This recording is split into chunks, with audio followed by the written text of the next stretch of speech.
Bienvenue au service français de Freedom Center International.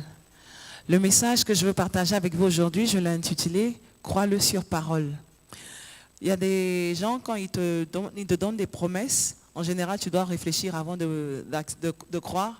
Il y en a quand ils te donnent des promesses parce que tu sais que ce qu'ils disent est vrai ou tu connais leur capacité et tu sais qu'à chaque fois qu'ils te donnent des promesses, ils le font. Et donc, tu as la possibilité, tu peux croire à ce qu'ils te disent. Et donc, c'est important pour nous, quand quelqu'un te fait une promesse, en général, on regarde pour voir est-ce qu'il a la possibilité de faire ce qu'il dit. Est-ce qu'il a, comme on dit en Côte d'Ivoire, est-ce qu'il a les moyens de sa politique? Et donc, par exemple, si la reine ou le président de la République te dit « Ah ben demain je te donne 10 millions », tu vas croire parce que tu te dis que oui, il a les moyens de sa politique. Mais si quelqu'un qui cherche, même qui n'arrive pas à manger dans la journée, et il cherche, il commande, et puis te dit « Je vais te donner 10 millions », tu vas te poser des questions pour te dire « Est-ce que ce que la personne dit là-même est vrai ?» Parce que tu n'as pas les moyens de ta politique. Et donc, en général, quand quelqu'un te fait une promesse, tu regardes la capacité ou tu regardes la capacité de la personne et si la personne aussi a sa parole a du poids avant de croire. Et aujourd'hui, je vais vous parler de Jésus. Jésus qui a du poids, sa parole a du poids, sa parole est vérité. Il ne ment pas, il n'est pas un homme pour mentir, il dit la vérité. Et donc quand il dit croyez-moi sur parole, et quand il dit quelque chose, on peut le croire sur parole. Et donc aujourd'hui, le message que je veux partager avec vous, je l'ai intitulé croyez-le sur parole. Et je l'ai tiré du livre de Jean le chapitre 4, les versets 46 à 54. Je lis. Jésus retourna donc à Cana en Galilée où il avait changé l'eau en vin. Il y avait à Capernaum un officier du roi dont le fils était malade. Quand il apprit que Jésus était venu de Judée en Galilée, il alla le trouver et il pria de descendre guérir son fils car il était sur le point de mourir. Jésus lui dit, « Si vous ne voyez pas de signes et des prodiges, vous ne croyez donc pas ?» L'officier du roi lui dit, « Seigneur, descends avant que mon enfant ne meure. » « Vas-y, lui dit Jésus, ton fils vit. » Cet homme crut à la parole que Jésus lui avait dite et s'en alla. Il était déjà en train de redescendre lorsque ses serviteurs vinrent à sa rencontre et lui dirent, « Ton enfant vit. » Il leur demanda à quelle heure il était allé mieux et ils lui dirent, « C'est hier, à 1h de l'après-midi, que la fièvre l'a quitté. » Le père reconnut que c'était à cette heure-là que Jésus lui avait dit, « Ton fils vit. » Alors il crut, lui et toute sa famille. Jésus fit ce deuxième signe miraculeux après s'être revenu de Judée en Galilée. Et donc, c'est l'histoire d'un officier du roi qui a son fils qui est sur le point de mourir. Son fils est mourant, il est sur le point de mourir. Et donc, il vient voir Jésus. Il a entendu que Jésus était en Judée. Et donc, il se dépêche d'aller voir pour ramener Jésus, pour que Jésus puisse venir guérir son fils. Et ce qui est intéressant, c'est que cet officier du roi, c'est un officier du roi. Si on regarde dans le temps d'aujourd'hui, on dirait que par exemple c'est un ministre ou quelqu'un dans le gouvernement, quelqu'un de haut placé. On va le comparer à un ministre. Et donc en général, les gens, ou je dirais les gens importants, les gens haut placés, en général ils délèguent. Quand il y a des choses, ils veulent envoyer une invitation, ils vont dire est-ce que tu peux envoyer telle invitation pour telle personne pour venir me voir, ou ils délèguent. Mais il y a des choses que dans la vie tu ne peux pas déléguer, tu ne peux pas demander à quelqu'un de faire pour toi. Il y a des choses que tu ne peux pas demander à quelqu'un de faire pour toi, tu es obligé de faire ça toi-même. Parce que ce sera difficile, la personne ne va pas pouvoir délivrer comme tu... Et puis c'est tellement important, quelque chose de tellement important que tu ne peux pas demander à quelqu'un de faire ça pour toi. Et ça, c'était une des choses qu'il ne pouvait pas faire parce que son fils était sur le point de mourir. Je ne vais pas aller envoyer quelqu'un, non, je vais aller moi-même parce que je veux m'assurer que ce soit fait. Parce que c'est tellement important à mes yeux que je ne peux pas... délégué. Et de la même manière aussi, si par exemple tu as ton enfant, par exemple ceux qui demandent tu as un souci et puis tu veux que quelqu'un prie pour toi, oui, tu peux demander à quelqu'un de t'aider à prier, de t'accompagner dans la prière, mais tu ne vas pas dire à la personne, ok, prie pour moi, et puis toi tu assistes et tu ne pries pas pour ton propre problème. Ou tu vas demander, tu as un problème, tu as un souci, et puis tu te dis, bon, ben je vais avoir quelqu'un qui va jeûner et prier pour moi, et puis moi je vais m'asseoir et je ne vais rien faire. Non, parce que c'est tellement important, tu ne peux pas demander, il y a des choses que tu ne peux pas déléguer, tu es obligé de faire ça toi-même. Et donc, cet homme-là, il avait ce problème-là aussi, parce qu'il y a des gens, j'entends beaucoup qui disent, ah, ils payent des gens qui prient pour eux. Et puis maintenant, eux, ils sont assis, ils ne font rien. Je me rappelle, il y avait un pasteur qui était venu prêcher pour nous ici, à l'église, et dans la conférence, elle avait expliqué, elle dit qu'il y avait une fille qui avait un problème, qui lui a expliqué son problème et tout. Et puis elle a dit, pas de problème, si tu veux, je t'accompagne, on va jeûner et prier ensemble. Et quand cette personne, quand elle jeûnait et priait, elle s'est rendue compte qu'elle jeûne pour le problème de la femme, et puis elle prie pour elle. Et la femme, elle est assise avec, et puis elle continue, elle mange tout ce qu'elle peut manger, elle se prive de rien. Et donc elle s'est dit, mais toi tu as le problème, moi je n'ai pas le problème, c'est toi qui as le problème. Et moi je prie pour toi, et puis toi, je jeûne pour toi, et toi tu ne peux même pas te sacrifier un peu pour toi-même ton problème. Et donc elle a arrêté de prier. Et donc il y a des choses, quand c'est important, tu ne peux pas, ce ne sont pas des choses que tu peux déléguer. Tu es obligé de faire ça toi-même. Et donc, l'officier du roi, son fils était malade, c'était trop important pour lui, donc il ne pouvait pas aller demander à quelqu'un. Il dit, non, il faut qu'il fasse ça lui-même. Et donc, il a fait, il est allé voir, il est descendu et il est allé à Cana en Galilée.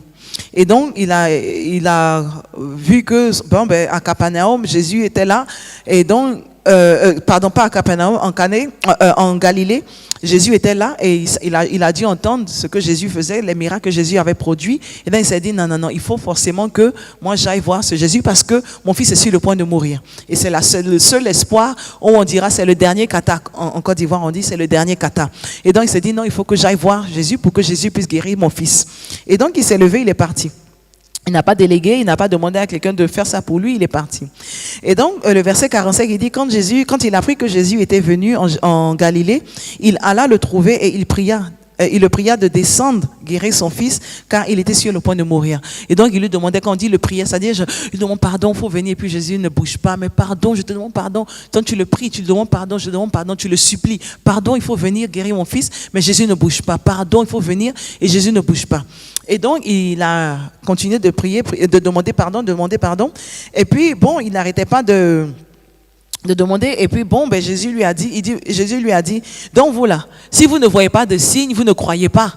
Et il a dit, pardon, il faut venir avant que mon fils ne meure. Et il sait que Jésus est capable de guérir son fils, mais il ne se dit pas que Jésus est capable de le ramener à la vie s'il meurt. Il dit, pardon, il faut venir guérir mon fils avant qu'il ne meure. S'il meurt, c'est trop tard, tu ne peux plus rien faire. Donc, pardon, il faut venir vite, il faut te dépêcher. Pardon, il faut venir vite avant que mon fils ne meure. Et donc, Jésus lui dit, écoute, vas-y, ton fils, il vit. Et donc, il a dit, vas-y, ton fils, il vit. Il n'a pas attendu, il n'est pas descendu avec lui, il a dit, va, ton fils, il vit. Et quand Jésus lui a dit, va, ton fils, il vit, c'est dans le verset 50, il lui a dit, va, ton fils vit. Cet homme crut sur parole. Il a cru Jésus, il crut sur parole, et il lui a dit, quand il lui a dit de s'en aller, il crut sur parole, et il s'en alla. Il n'a plus insisté pour dire, oui, je sais que tu as dit ça, je sais que c'est vrai, mais pardon, il faut venir avec moi. Je sais ce que tu dis là, j'ai compris, mais viens avec moi. Il n'a pas insisté. Dès que Jésus lui a dit, va, ton fils vit, il a laissé, il est parti, il n'a plus fait de problème, il est rentré. Il est parti chez lui, il est parti s'occuper de ses propres affaires. Et donc, c'est un signe où c'est la preuve qu'il avait foi en Jésus. Il avait foi non seulement au fait que Dieu, il est omnipotent, et donc il est partout. Et donc, le fait que Jésus ne soit pas, où il soit assis ici, ne veut pas dire qu'il ne peut pas guérir son fils où il est de l'autre côté. Et donc, il savait que Jésus, il avait confiance au fait que Jésus était omnipotent. Et donc, parce qu'il a dit, il a cru. Et en plus de ça, il avait confiance aussi que Jésus, sa parole avait du pouvoir. Que sa parole, elle a la force, elle a du pouvoir. Et donc, il a cru en ça aussi. Non seulement il croyait que Jésus, Dieu est omnipotent, mais aussi il croyait que Jésus, omniscient et omnipotent. Et donc, il savait que vraiment, je sais que tu as tout pouvoir. Donc, ce que tu as dit là, si tu l'as dit, c'est que c'est vrai. Tu es omniscient et tu es omnipotent. Il croyait en ça. Et donc, quand Jésus lui a dit, va, il n'a pas insisté pour dire, attends, je vais chercher à avoir une preuve. Attends, est-ce que je peux communiquer avec quelqu'un de l'autre côté avant de croire que vraiment c'est vrai que ce que Jésus l'a dit est vrai, qu'il a guéri mon fils avant de revenir. Il n'a pas cherché à avoir une preuve. C'est pas comme si avant, si c'était au temps d'aujourd'hui, les gens allaient dire, bon, attends, je prends le téléphone, j'appelle. Ok, est-ce que la fièvre l'a quitté avant de partir? Et puis bon, ok, c'est vrai, Jésus, ce que tu as dit est vrai, hein, et puis il va partir. Non. Dès que Jésus lui a dit, il n'avait pas de preuve, il n'avait pas de signe même pour lui montrer que vraiment ce que Jésus a dit s'était accompli. Il n'avait pas ça devant lui, mais il s'est levé et il est parti. Quand Jésus a dit, va, ton fils est guéri, il n'a pas couru pour dire, attends, je vais aller vérifier, il ne faut pas partir, ou mais viens avec moi si tu veux, on va t'héberger, au moins pour pouvoir avoir un repas pour ce que tu as fait, juste pour t'assurer qu'ils viennent à la maison, juste au cas où ça ne s'est pas fait. Il n'avait pas de doute. Quand Jésus lui a dit, va, ton fils il vit, il n'avait pas de doute, il s'est levé, il est parti. Juste comme Anna aussi, quand quand elle était à l'hôtel en train de prier, et demandait à Dieu de lui donner un enfant, quand le pasteur a prié pour lui, a dit, ok, va, que Dieu te donne ce que tu demandes là, vas-y. Elle s'est levée et quand elle est retournée chez elle, la Bible nous dit qu'elle n'était plus triste. Et quand elle était plus triste pour prouver qu'elle avait foi en ce que parce qu'il a dit que ça s'est accompli, que sa prière a été répondue, que Dieu a répondu à sa prière. Et donc, son cœur n'était plus troublé, elle s'est levée, elle n'était plus triste, elle est allée, sa rivale Pénine va faire ce qu'elle veut, c'est plus son problème, c'est que Dieu a répondu à sa prière. Et de la même manière aussi, ce gars-là, quand il lui a dit, l'officier du roi, il lui a dit, va, ton fils il vit. Il n'avait plus de problème parce qu'il lui a dit, ton fils va, ton fils il vit. Il s'est levé et il est parti direct parce qu'on lui a dit que ton fils il vit, il s'est levé, il est parti direct. Il n'avait plus de soucis, il ne s'est pas pris la tête, il s'est levé, il n'a plus continué à insister. Mais je sais, tu m'as dit que c'est vrai, mais il faut venir avec moi. Il n'a pas insisté, il s'est levé direct et il est parti, il a laissé Jésus parce qu'il avait la foi. Et ce qui est intéressant, c'est que quand il a laissé son fils était mourant. Parce que c'est tellement important. Puis tu te dis, mais si je le laisse et qu'il ne vient pas et que j'arrive de l'autre côté et puis il n'est pas guéri, je fais quoi? Mais il n'a pas cherché à voir si je vais et que ça ne se passe pas. Non, il n'a pas cherché à voir tout ça. Il a décidé, ok, parce que tu l'as dit, il a cru Jésus sur parole. Dès que Jésus lui a dit, c'était suffisant pour lui. Il n'avait plus besoin d'autre chose. Dès qu'il a dit, c'était suffisant. Et de la même manière, quand tu as reçu, par exemple, Dieu, il t'a parlé dans tes rêves, il t'a parlé à travers les passages que tu as lus, ou un message durant l'église où le pasteur il a parlé, tu avais l'impression que vraiment c'est le message, c'était vraiment pour toi, ça s'applique vraiment au problème, à la situation que tu trouves, et tu as trouvé en toi, tu as ressenti que vraiment c'était la réponse à ton problème. Crois-le. Quand Dieu il te parle, il dit crois-le sur parole. Ne doute pas, ne te sois pas inquiet. C'est-à-dire que parce qu'il t'a dit, parce qu'il a parlé, crois-le sur parole et vas-y. Si il t'a dit, il t'a promis quelque chose, si tu as eu une prophétie où il t'a dit, écoute, tu sais que tu es malade et tout ça, mais il t'a dit, ne t'inquiète, tu es guéri. Et tu vois que les signes ou dans ton corps ne te montrent pas que tu es guéri, mais Dieu il t'a dit que tu es guéri. Crois-le sur parole. Parce qu'il a dit, il le fera. Crois-le sur parole. Tu n'as pas besoin d'attendre d'avoir des signes ou d'avoir des prodiges ou d'avoir un petit signe pour croire que vraiment ce que Jésus a dit là est vrai, mais ce que Dieu m'a dit est vrai parce que je sens le changement dans mon corps. Comme il y avait... j'utilise toujours ce témoignage-là de cette femme qui était venue à l'église. Elle était venue à l'église et puis c'était la soirée où le pasteur il voulait prier pour les malades parce que Dieu lui avait mis à cœur de prier pour les malades. Et donc il a demandé si tu es malade. D'abord il a prêché pour que les gens comprennent que, parce que c'est pas toi en fait qui guérit, mais c'est Dieu qui guérit à travers toi. Et donc il a prêché pour que tu comprennes que Dieu il est dans le business de la guérison. Et si tu as la foi, tu seras guéri. Et donc quand il a fini de prêcher pour nourrir leur foi, parce que la foi vient en écoutant et en écoutant la parole de Dieu. Et donc quand il a nourri leur foi, maintenant il les a appelés pour venir venez devant ceux que vous voulez, tous ceux qui veulent que je prie pour eux pour la guérison. Et donc, ils sont venus la prier. Et cette femme, elle dit que, bon, quand le pasteur l'a prié pour elle, elle n'a pas ressenti quelque chose de différent dans son corps. Elle n'a rien ressenti. C'est pas comme si elle a ressenti une force. Non, rien. Elle n'a rien ressenti. Elle s'est levée puis elle est partie. Elle est partie. Et quand elle est rentrée chez elle, le lendemain, elle s'est rendue compte que elle se sent beaucoup mieux. Sur le champ, elle n'avait rien ressenti. Quand elle est rentrée chez elle, elle voyait les palpitations du cœur, parce qu'elle avait des palpitations du cœur. Elle voyait qu'elle ne se sentait plus 2 jours, 3 jours, 4 jours, 5 jours, une semaine. Les choses commençaient, elle ne sentait plus les douleurs, là, ce qu'elle ressentait, elle ne ressentait plus, les palpitations n'étaient pas là. Donc elle allait voir son docteur. Et quand elle allait voir le docteur lui a dit, qu'elle est guérie, ils ont fait les tests, ils ont dit, tout est fini, tout est prêt, elle est guérie, c'était incroyable, d'après eux. Et quand ça s'est passé, à chaque fois que elle est à la maison, puis elle voit un peu de signes, genre de palpitations comme ça, elle retourne à l'hôpital et elle professe. Comme il nous a donné la parole, de la vie et la langue dans le pouvoir de la langue. Il y a la vie et la mort dans le pouvoir de la langue. Dans la parole, elle a du pouvoir. Comme Jésus lui a dit, va, ton fils, il vit. De la même manière, il nous a donné ce pouvoir-là. Il nous a aussi donné l'esprit qui vit en Dieu, il vit aussi en nous, comme je l'avais expliqué la semaine dernière. Et donc, l'esprit qui animait Jésus, il est en nous aussi, l'Esprit Saint. Et donc, elle n'a pas attendu d'aller voir encore le pasteur pour dire, il faut prier parce que j'ai l'impression que cette maladie-là va revenir. Non. Elle va à l'hôpital et elle dit au docteur, est-ce que tu peux me permettre de parler aux malades là pour leur expliquer comment Dieu m'a guéri? Et puis il lui dit, il n'y a pas de problème. Et donc, elle partait et elle expliquait pour expliquer que oui, Dieu les a vraiment guéris. Comment Dieu l'a guérie, et plus elle parlait et plus ça nourrissait sa foi, et plus elle parle, plus qu'elle s'entend, plus elle parle, plus elle s'entend, et à la fin elle est sortie, elle était guérie. Et quand elle voit que les signes ça revenait encore, parce que l'ennemi il est menteur, il va tout faire, il va essayer, il va tout trafiquer. Et quand elle voyait que elle avait encore un peu de trucs, on dirait que ça revient, elle retournait encore faire la même chose jusqu'à la fin. Après combien de temps, c'est fini, elle n'avait plus de signes, plus rien, et elle était ok. Et pour dire que comme la Bible nous dit aussi, il dit, si tu résistes l'ennemi, il fuira. Et donc il a essayé plusieurs fois et il a fui parce qu'il s'est rendu compte qu'il perd son temps ici, ça ne va pas marcher. Et donc quand l'homme il a dit, Jésus lui a dit, va, ton fils il vit, il a cru sur parole. Il n'a pas attendu de voir des signes ou de voir que, oui, c'est vrai que je me sens, avant de partir, la femme n'a pas attendu ça, il s'est levé, il a cru sur parole. Dès que Jésus lui a dit, vas-y, il a cru sur parole parce qu'il s'est dit, si Dieu il a dit, c'est que c'est vrai. Si il a parlé, c'est que sa parole, elle est vraie. Il y a du pouvoir dans la parole. Il y a du pouvoir dans la parole, il y a le pouvoir dans le nom de Jésus. Et je me rappelle d'un témoignage qu'il y avait un musulman qui a expliqué comment il s'est converti.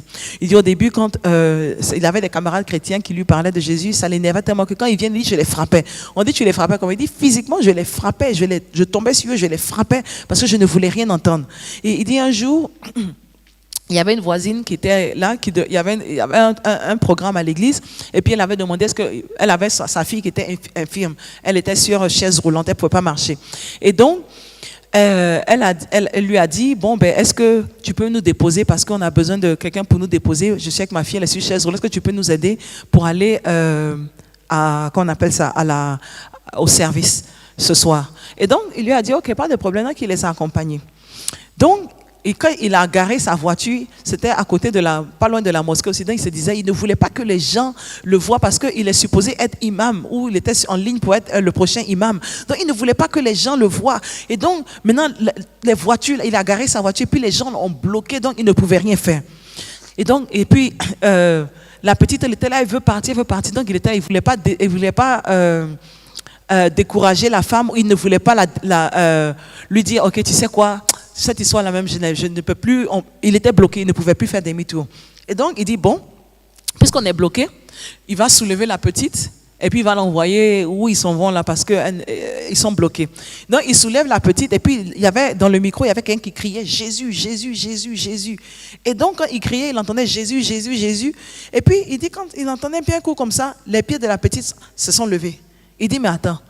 Donc il s'est dit, mais Jésus, Jésus, Jésus. Et puis elle entend Jésus juste parce que quelqu'un entend Jésus et puis son pied soulève le pied qui ne pouvait pas bouger, qui était mort. Du coup, il y a la vie qui vient dans le pied.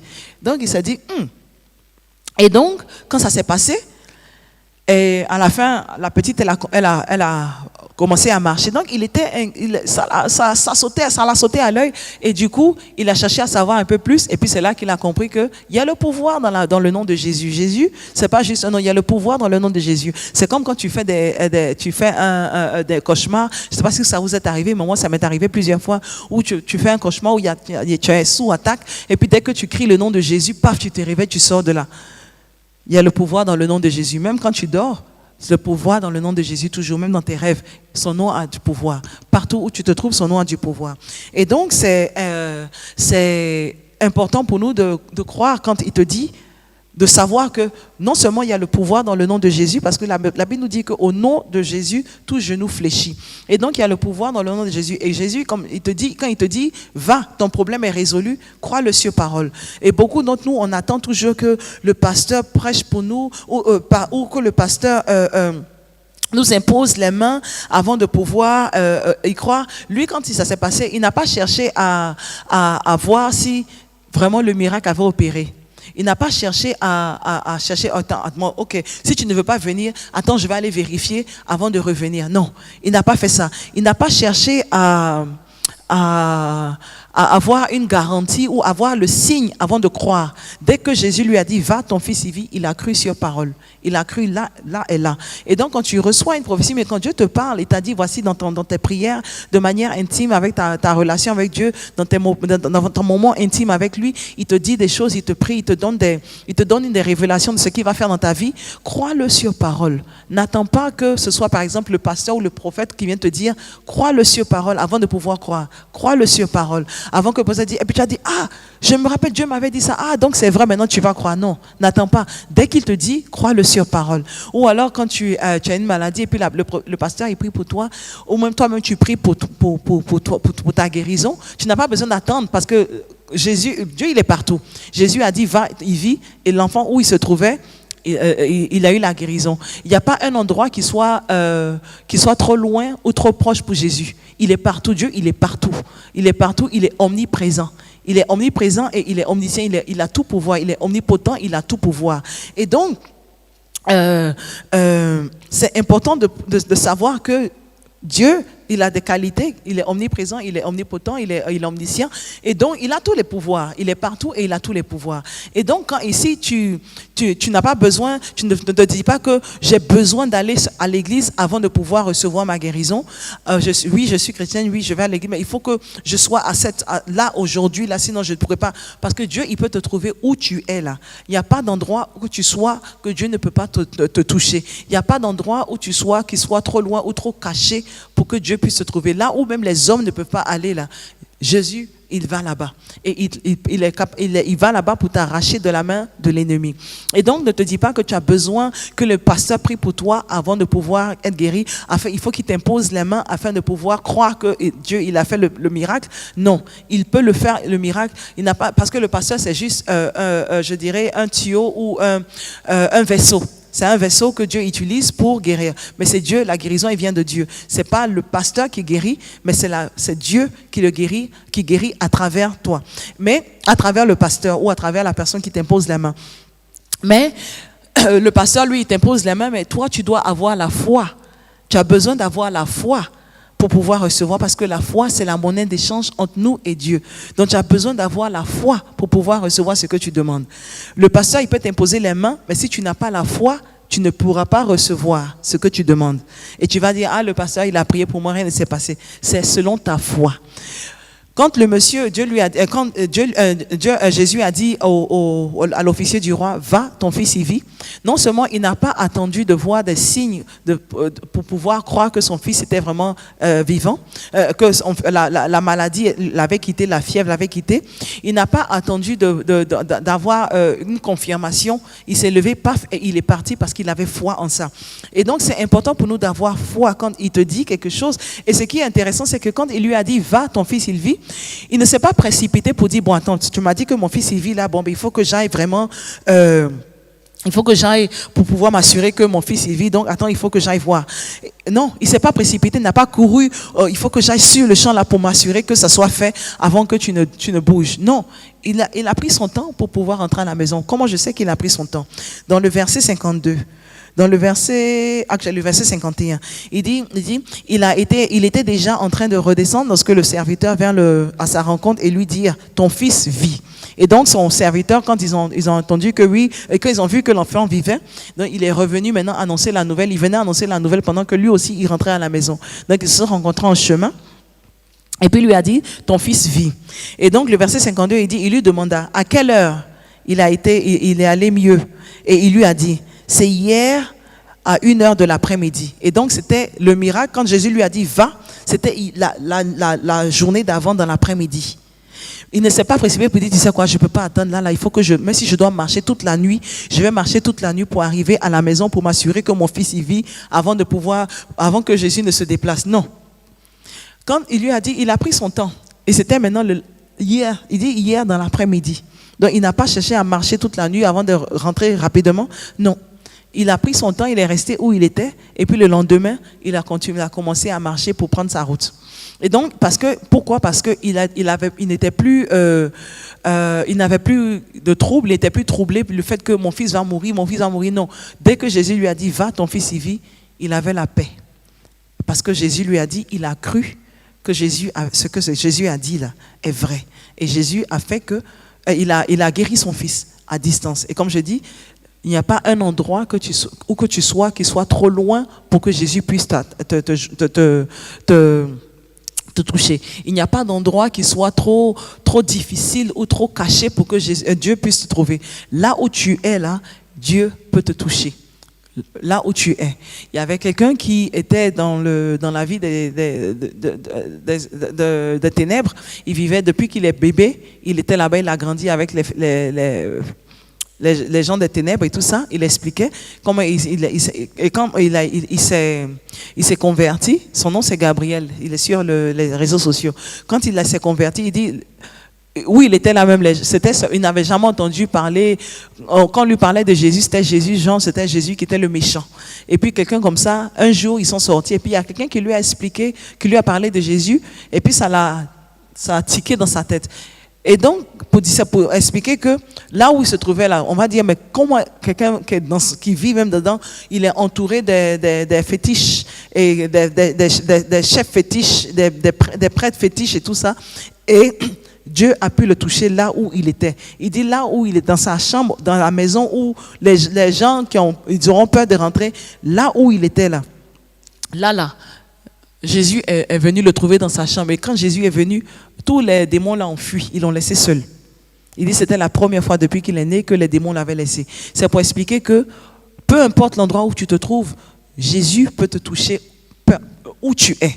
Il n'y a pas d'endroit qui soit trop loin, trop profond, trop haut, trop bas, trop fermé, trop caché pour que Jésus puisse te trouver. Il peut te trouver là où tu es. Et donc, tu n'as pas besoin d'avoir peur. Il faut que j'aille là-bas d'abord avant que ma prière soit répondue. Non. Il peut te toucher là où tu es. Tu n'as pas besoin d'attendre d'arriver à l'église pour te dire que c'est la maison de l'Éternel, donc au moins je sais que là ma prière sera répondue. Non.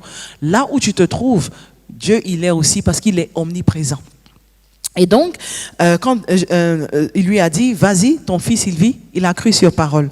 Et donc, c'est important pour nous de savoir que Jésus, il a la capacité de te guérir. Et donc, quand il te dit quelque chose, quand il te fait une promesse, sache qu'il a répondu. Même la promesse doit être aussi grande à tes yeux. Il te dit, comment est-ce que ça va se faire? Sache qu'il est capable de le faire. Sache qu'il est capable de répondre parce qu'il ne parle pas en vain. Sa parole, comme il dit, quand il relâche sa parole, elle ne retourne pas vers lui sans avoir accompli ce qu'elle était supposée accomplir. Et donc, il dit, c'est comme la pluie qui tombe. Il dit, sa parole ne retourne pas vers lui sans avoir accompli ce qu'elle doit accomplir. Et de la même manière, quand il va pleuvoir, là, quand les nuages, il relâche la pluie, ça ne va pas s'arrêter pas, ça tombe. Il dit de la même manière aussi, quand il relâche sa parole, ça se fait. Et donc, la promesse de Dieu peut être vaste, elle peut être grande, elle peut être au-delà de ce que tu peux imaginer. Mais sache que parce qu'il a promis, parce qu'il t'a fait cette promesse, elle s'accomplira. Et donc, tu peux le croire sur parole. Et donc, c'était le message que j'avais à partager avec vous aujourd'hui. Que l'Éternel vous bénisse et que l'Éternel vous garde.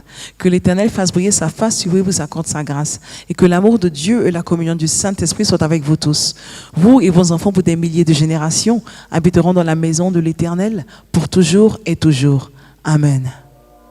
Our mission is the raising overcomers, setting captives free. Freedom Centre International is here to support you in every step that you take as you seek spiritual and emotional wholeness in your study of God's Word. We hope you've been blessed by today's message. Worship with us at 38 Upper Wickham Lane, Welling, Kent, DA16 3HF, or at an FCI church near you. For prayer or counselling, give us a call on 0207 277 8700. To find out more about FCI, visit our website fcichapel.org. Always remember, there's progress in freedom.